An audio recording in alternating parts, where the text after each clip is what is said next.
Peace, y'all. It's your boy Zulu King, Street Fame 47, man. Y'all know what it is, man. I just left the doctor's office for my pre-op. Yo, I got a surgery tomorrow and shit.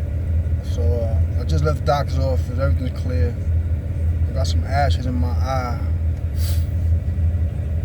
Shit's annoying. But yo, the suspects in Foolio's case, one of them had bullet casings that linked them to the crime. You know what I'm saying? In his house, he had the same bullet casings to the 9mm that was used in that crime. They had AR-15s and a 9mm, but the AR-15s had shell catches on them. So they ain't had no casings on that, but they had casings on the of the 9mm, which I think had a switch on it. You know what I'm saying? And this dude, Sean, I think his name is Sean, the light-skinned dude. I think he's the first dude that got caught.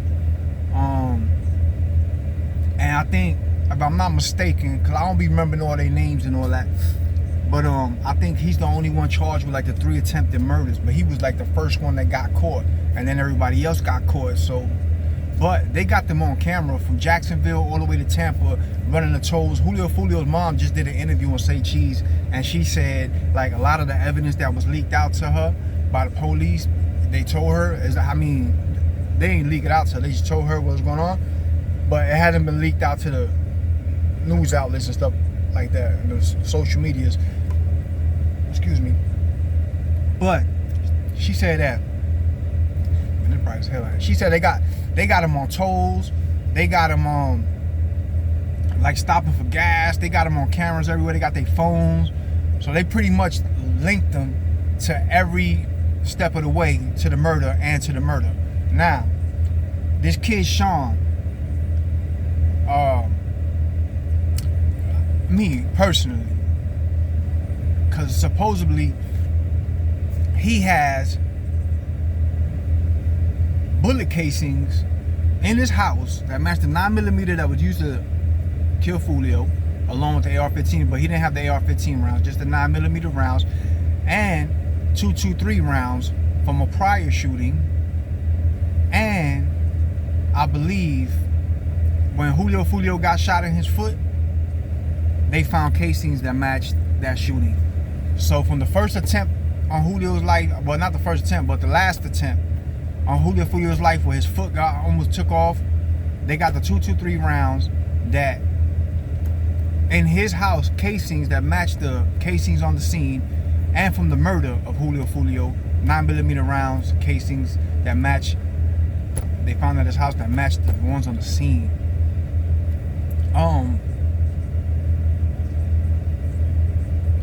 They ain't find nothing else really in anybody else's house like that. But me personally, what I was saying, I think Jit knew they was gonna get caught, and Jit kind of kept. Why are you keeping casings to murders? Why are you keeping bullet casings to murders that match the murder scene? Like, why would you do that? You know what I'm saying? Unless you plan on telling the whole time. Unless you held evidence back. You knew it was evidence and you held it back to negotiate your freedom, your time. Like, you could be like, I could give you the evidence, you know what I'm saying, that'll link us to the situation if you just cut me this deal. You know what I'm saying? Because why else would you keep evidence? And I know a lot of this younger generation, you know what I'm saying, they be kind of bugging out. They ain't too bright when it comes to, you know, I don't want to seem like I'm shitting on these younger niggas, but they just be doing dumbass shit, bro. You know what I'm saying? Like recording themselves doing crimes,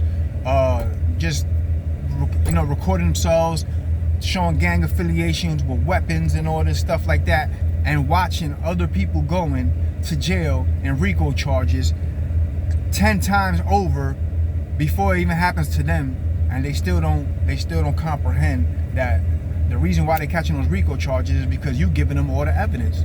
You understand what I'm saying? So, and they still go and do the same thing, so they're not comprehending what's going on. But yeah, man, you know, I don't want to act like I'm shitting on them, but a lot of these jits, they be doing dumbass shit, dog.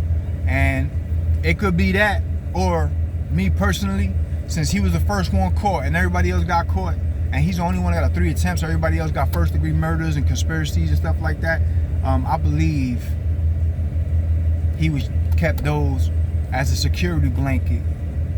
You know what I'm saying? He kept those cases as a security blanket to negotiate for his freedom and turn state on the rest of them. Now, I might be wrong, I don't know, Jit, but why else would you keep bullet casings to different murders, yo? You know what I'm saying? And different shooting scenes. So, yeah, man, this is crazy. Today's technology, bro, is like they could take camera pictures of you everywhere, bro. Everywhere. You know what I mean?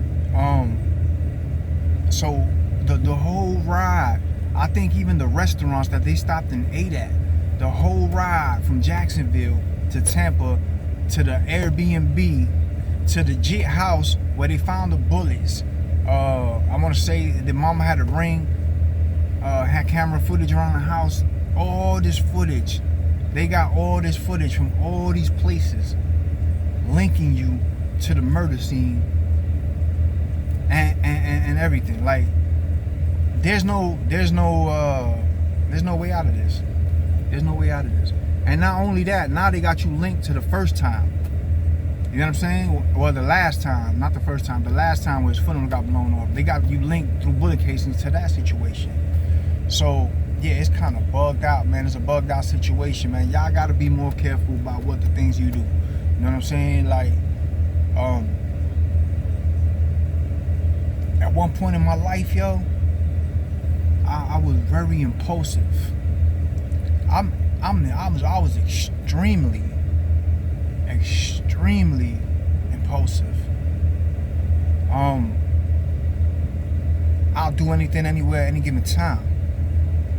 If I felt like you was trying me, disrespecting me, or even worse, trying one of my people, because I react different when you try one of my people, somebody that I love and care about. If you hurt them when you try them, I'm coming for you, bro. And there's no, and I'm gonna go hard, bro. And it's crazy because I do that more often than for myself. Some of the shit like some people do to me, I might even let go. I might be like, you know what, man, whatever. But if you do something to somebody I love, I don't play about that. And I was extremely impulsive, man. I'll do shit in front of everybody. And it was a different time when I was when I was active. You know what I'm saying? It wasn't really no cameras out there like that. You did have some phones coming out with cameras and stuff like that, but them shits was blurry and shit back in the days. It ain't like these phones now, like that Galaxy shit that you can take a picture of the moon and all that shit. Like these phones, you couldn't take a picture of no goddamn. You could, you know what I'm saying? Like you look blurry as hell in these phones and shit. These were throwback phones when phones first started coming out, the flip phones and the Nokia and all that shit. But back then, everybody didn't pull out their phones anyway, bro. You know what I'm saying? We came from an era like a no pictures and shit like that. You know what I'm saying? And but people didn't pull out their phones to record shit and all that type of shit. There wasn't cameras everywhere all over the streets like there is today. You know what I mean? And so it was a whole different time. But I grew from that being impulsive shit, because I knew at some point I kept saying to myself, damn, bro, I don't believe I'm not doing life. I don't believe that I haven't, you know what I'm saying? Like, I haven't caught a life sentence behind all the dumb shit and wild out shit that I used to be doing. So I said, you can't continue to keep doing this because you're not going to get away with this forever.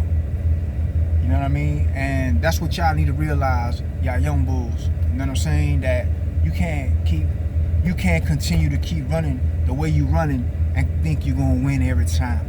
You ain't going to win every time. You're going to lose sometimes. And when you lose, you ain't gonna like it. You ain't gonna like it, dog. And hopefully you lose. You could lose 3 ways in this game. You know what I'm saying? You could lose 3 ways in this game. You know what I'm saying? You could lose your life. You could lose your freedom by catching a life sentence, or you could lose the ability to like move freely your body. Like, you know, somebody could pop, you could be the most handsomest nigga in the street, dressed the flyest, got the most money, the cleanest whips, the most popular. Everywhere you go, everybody love you, everything, this and that. You got your ops, yeah, and all that. You know what I'm saying? Pretty boy Floyd type shit. And then what happens? Boom, boom, boom, boom, boom, boom. You in a shootout, leaving the club or whatever it may be, and you got hit in your neck and you paralyzed from the waist down. Huh? You paralyzed from the waist down. You just stuck like this in the wheelchair. It happens, bro. I got a video up on here right now. You can go look, check it out. I don't remember the name of it, but I'm talking about my boy Richie. You might see the picture. I think the thumbnail might be me and him. It's a picture of me and him throwback. He's in a wheelchair. He got hit 5 times. So those are the three ways you're gonna lose, bro. You're gonna go lose your freedom, you're gonna lose your jail, or you're gonna lose your legs or something, bro. You might, you know what I'm saying, you ain't gonna be able to you're gonna lose a limb. Look at OG Booby Black. You know what I'm saying? He lost an arm by a chopper. You know what I'm saying? Like you gonna lose, bro. You can't win them all. So you gotta realize that before it's too late. And get up out of that situation, get up out the streets, because ain't nobody gonna win but the law. You know what I'm saying? The law and the morgue. You know what I'm saying? That's who's gonna win. It ain't gonna be you. You know what I mean? And especially in today's technology, like when I was coming up, it was different. We ain't had cameras out there like that, so a lot of things didn't get solved. You ain't had too many witnesses. You ain't had 100 people running up to you with their phones out recording, or people in the cars next to you recording what's going on. We ain't had all that. You know what I'm saying? So things was different. You know what I mean? But yeah, man, y'all gotta realize, man, you ain't gonna win playing these games, man. You know what I mean? And this is proof. Like, they got these kids all the way from Jacksonville on camera, all the way to Tampa, every step of the way to the house that they rented. They got all camera footage of all of this. It's crazy, you know what I mean? But yeah, man, bullet casings linking them to the crime scene. That's like minor compared to everything that they got. I mean, it's major. It's a major thing, you know what I'm saying, as far as court goes. But they got so much evidence piled up against them. It's a wrap. It's a wrap for them. You know what I mean? But yeah, it's your boy Zulu King Street Fame, man. I just wanted to drop something for y'all, cause I'm gonna be like recovering and shit. I got a small as well as a surgery. It was gonna be bigger than what it was, and then now it's not. But you know what I'm saying, it ain't nothing crazy or nothing like that. But I'm gonna be like, you know what I'm saying, I'm gonna be out of work and things like that for like 2 weeks and all that. You know, that's just estimated recovery time and all that. So I don't know if I will be doing videos or if I'm not. You know what I mean? Depends how I feel. We see how I go, how I bounce back and shit. So I just wanted to drop something for y'all today to let y'all know, you know what I'm saying, what's going on and all that. It's your boys from the King Street Fame. Y'all know what it is, man. We all gas, no brakes. If you ain't gonna be good, be safe.